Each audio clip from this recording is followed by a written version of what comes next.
하나님이 사랑하시는 비산동교회 성도님들, 지난 하루 동안 평안하셨습니까? 오늘도 말씀을 통해 새롭게 변화되는 저와 여러분들 되시기를 간절히 소망합니다.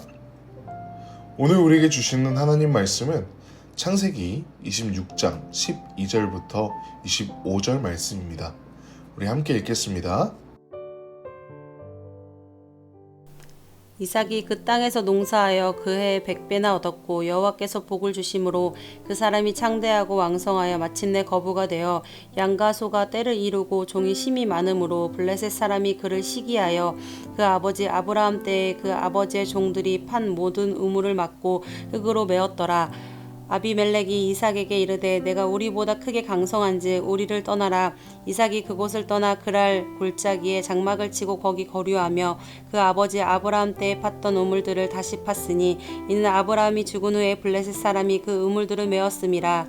이삭이 그 우물들의 이름을 그의 아버지가 부르던 이름으로 불렀더라.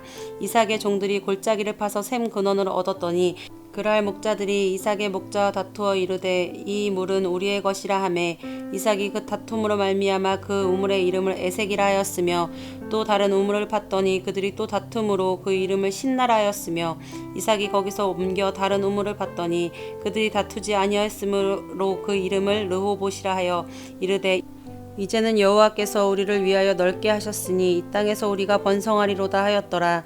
이삭이 거기서부터 브엘세바로 올라갔더니 그 밤에 여호와께서 그에게 나타나 이르시되 나는 내 아버지 아브라함의 하나님이니 두려워하지 말라. 내 종 아브라함을 위하여 내가 너와 함께 있어 내게 복을 주어 내 자손이 번성하게 하리라 하신지라.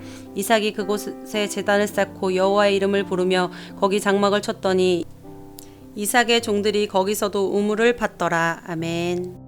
기도하겠습니다. 하나님 아버지, 연약한 우리를 부르시고 오늘도 예배할 수 있게 하심에 감사드립니다. 시기와 다툼 속에서 살아가는 것이 아니라 하나님을 의지하며 살아가는 자녀들이 되기를 소망하오니 우리와 함께하여 주시옵소서. 예수님의 이름으로 기도드렸습니다. 아멘.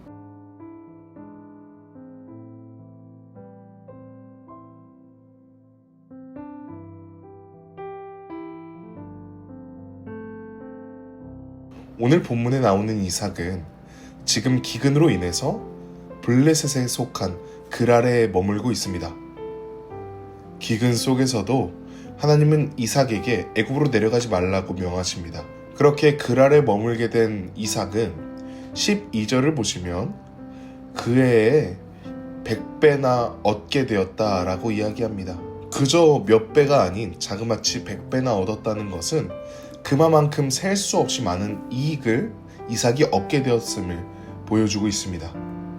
이는 이삭의 농사 기술이 좋아서가 아니라 하나님이 복을 주셨기 때문에 100배의 이익을 얻을 수 있게 되었다는 것이죠. 아브라함에게 약속하셨던 언약의 하나님의 신실함이 여전히 이삭에게도 동일하게 적용되고 있습니다. 이삭은 지금 하나님의 은혜를 누리고 있는 것입니다. 그런 그에게 어려움이 찾아옵니다. 거부가 된 이방인 이삭을 블레셋 사람들은 질투하기 시작했습니다.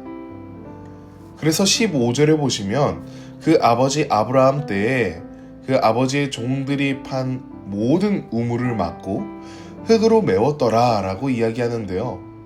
이는 이삭의 엄청난 번영이 되려 블레셋에게는 위협이 되었고 질투가 되었음을 보여줍니다.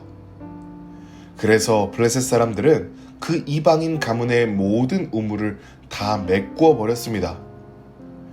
여러분들, 당시 우물은요, 옛날에 동네에 있던 펌프로 끌어올리는 우물 정도가 아니었습니다. 생존과 소유의 상징이 바로 우물이었습니다. 그리고 아브라함과 하나님의 맺었던 언약의 상징이 바로 우물이었던 것입니다. 굉장히 중요했습니다. 이 우물을 통해서 가축도 먹이고 사람들도 먹었습니다. 이러한 우물을 막았다는 것은 짓궂은 장난 정도가 아니라 매우 강력한 경고이자 위협이었습니다. 그리고 덧붙여 아비멜렉도 한 소리 합니다. 16절, 아비멜렉이 이삭에게 이르되 내가 우리보다 크게 강성한즉 우리를 떠나라. 아멘. 당시 왕이었던 아비멜렉 또한 이삭에게 위협을 느껴 떠나라고 이야기하고 있는 것입니다. 마치 출애굽기 1장에서 바로가 이스라엘 백성들을 보고 두려워했던 것처럼 말이죠. 이 정도면 이삭도 정면 돌파를 할 수도 있었습니다. 하나님이 복을 주셔서 그에겐 어마어마한 재산이 있었습니다. 블레셋 사람들과 아비멜렉에게 군사적인 압박도 가할 수 있던 사람이었습니다. 우물을 막고 목축도 못하게 하는 이들은 이삭 가문의 생존권을 위협하고 있는 상황입니다. 그러나 이삭은 분쟁을 선택하지 않았습니다. 그저 떠납니다. 이 장면은 그의 온유함을 볼 수 있는 장면이기도 합니다. 그런데요, 단순히 이삭의 성품이 온유했기 때문에 그곳을 떠나는 선택을 한 것은 아닙니다. 이삭은 분쟁 가운데에 그것에 휘말리는 것이 아니라 묵묵히 하나님을 바라봅니다. 그것을 우리는 18절에서 알 수 있습니다. 그는 거처를 옮기고 거기서 다시 우물을 팝니다. 그냥 아무 곳에 땅을 파는 것이 아니라 아브라함 때에 팠던 우물을 다시 팠습니다. 그것은 언약의 유산을 회복하고자 하는, 계승하고자 하는, 잊지 않고자 하는 믿음의 행위인 것이죠. 아브라함의 우물을 다시 파는 것은 이삭이 하나님이 아브라함에게 하셨던 언약을 신뢰하고 계승하고자 함을 보여줍니다. 저는 이 본문을 보면서 노아가 생각이 났습니다. 노아는 하나님의 말씀에 순종해서 방주를 만들었고 그 방주에서 나오자마자 하나님 앞에 제사를 드렸습니다. 하나님의 언약을 기억하며 고백하는 것이죠. 이삭도 일종의 자신의 고백이 아니었을까 생각했습니다. 세상의 말들에 휘둘리는 것이 아닌 하나님을 바라봄으로 신뢰하며 나아가는 이삭의 모습이 저와 여러분들의 모습이 되기를 간절히 소망합니다.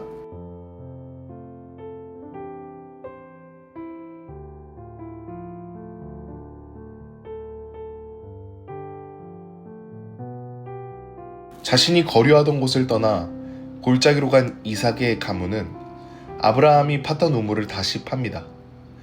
그러나 그랄 사람들은 이삭을 가만히 놔두지 않았습니다. 이삭이 파놓은 우물을 다시 자신들의 것이라고 우기고 맙니다. 그러자 20절에서 이삭은 에색이라는 이름, 다툼, 억압이라는 이름만 남기고 다른 곳으로 발길을 돌립니다.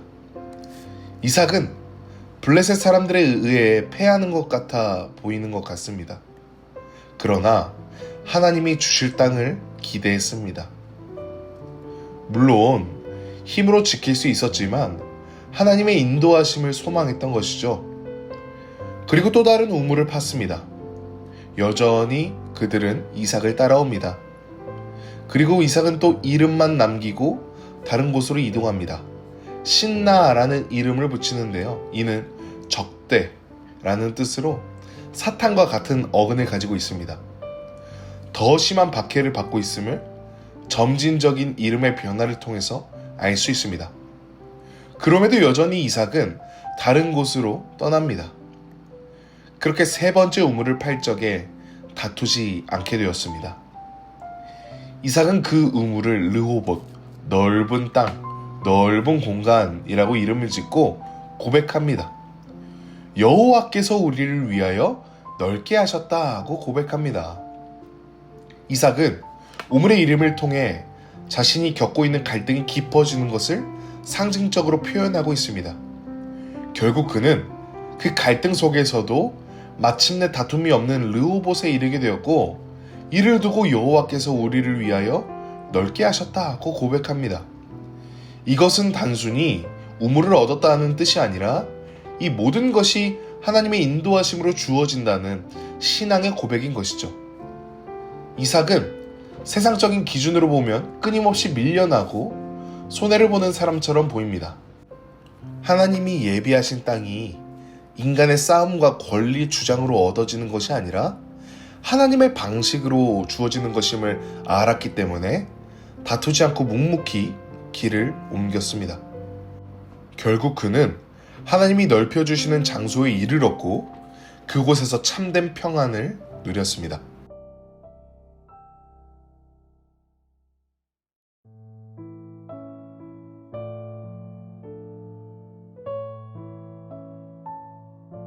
사랑하는 여러분들, 우리의 방식은 어떻습니까?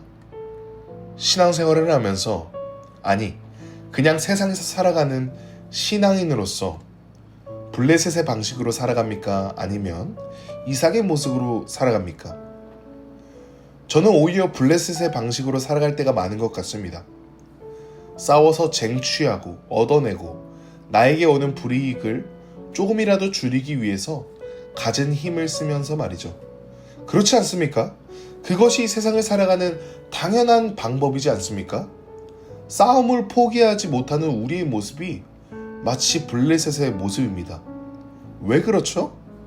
포기해버리면 내가 지는 것이기 때문에, 내 지위에, 내 이미지에 손상이 가기 때문에 누군가를 밀어냅니다. 설령 나에게 조금이라도 불똥이 튀면 배로 갚아주기도 하죠. 전혀 이상한 점이 없습니다. 우리 모두가 이렇게 살아가기 때문이죠.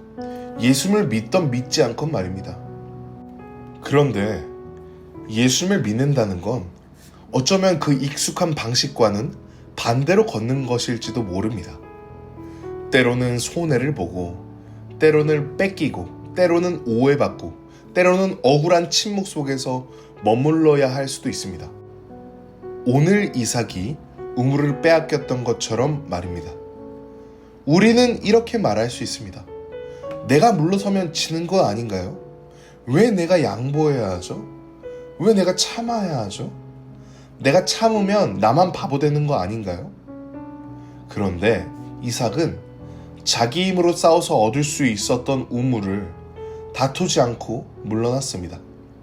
그는 하나님이 자신의 기업을 반드시 주실 것을 믿었습니다. 하나님의 방식으로 말입니다. 이삭은 이러한 믿음을 가지고 움직였습니다. 다툼을 피한 것이 아니라 믿음을 따라 움직인 것입니다. 그리고 그 믿음은 결국 넓게 하시는 하나님의 손길을 경험하는 자리로 이끌었습니다. 여러분들, 우리가 신앙 안에서 살아간다는 것은 늘 넓은 땅에서 편한 삶만을 누린다는 뜻이 아닙니다. 때로는 뺏기고 억울하고 침묵해야 하고 눈물을 흘려야 할 때도 있습니다. 그것이 어쩌면 믿음의 길일 수도 있다는 것이죠. 오늘 이삭에게 임하셨던 하나님의 방식을 보았을 때도 그러합니다. 제가 좋아하는 찬양이 있습니다.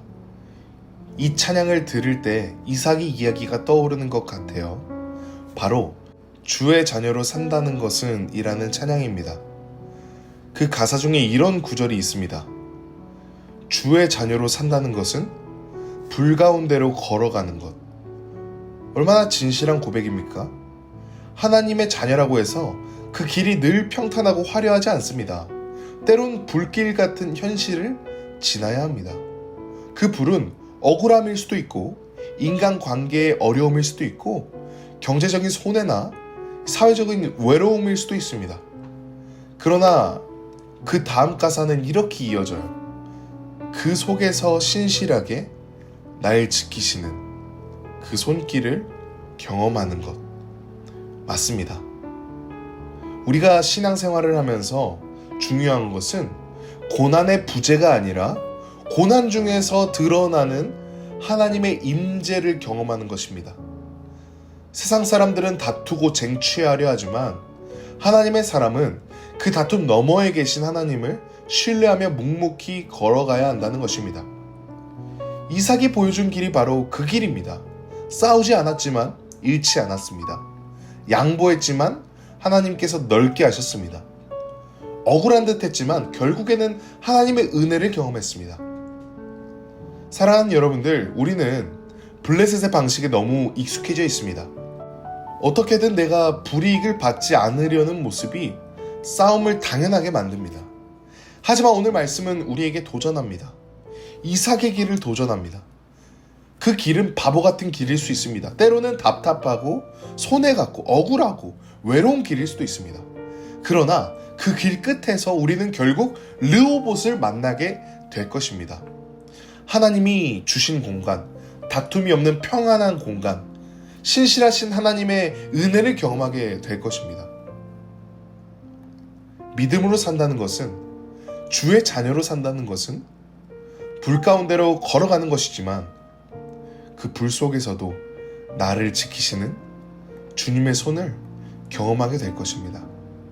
그러니 사랑하는 여러분들, 오늘 이삭처럼 하나님은 믿는 사람답게 살아가 봅시다. 물론 이삭도 단점이 있었습니다. 약한 모습이 있었습니다. 그러나 하나님을 신뢰했습니다. 블레셋의 방식이 아닌 이삭의 방식으로 살아가 봅시다. 그렇게 믿음으로 한 걸음 내디딜 때 분명히 하나님이 역사하실 것입니다.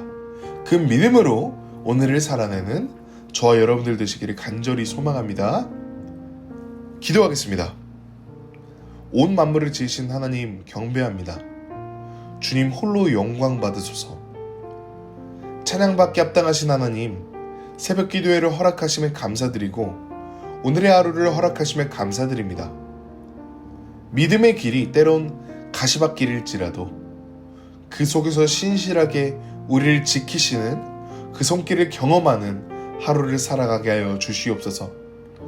또한 아픔 속에서 신음하는 이들에게 치유를 허락하시고 고통과 어려움 가운데 있는 이들에게 평안과 쉼을 허락하여 주시옵소서. 예수님의 이름으로 기도드렸습니다. 아멘.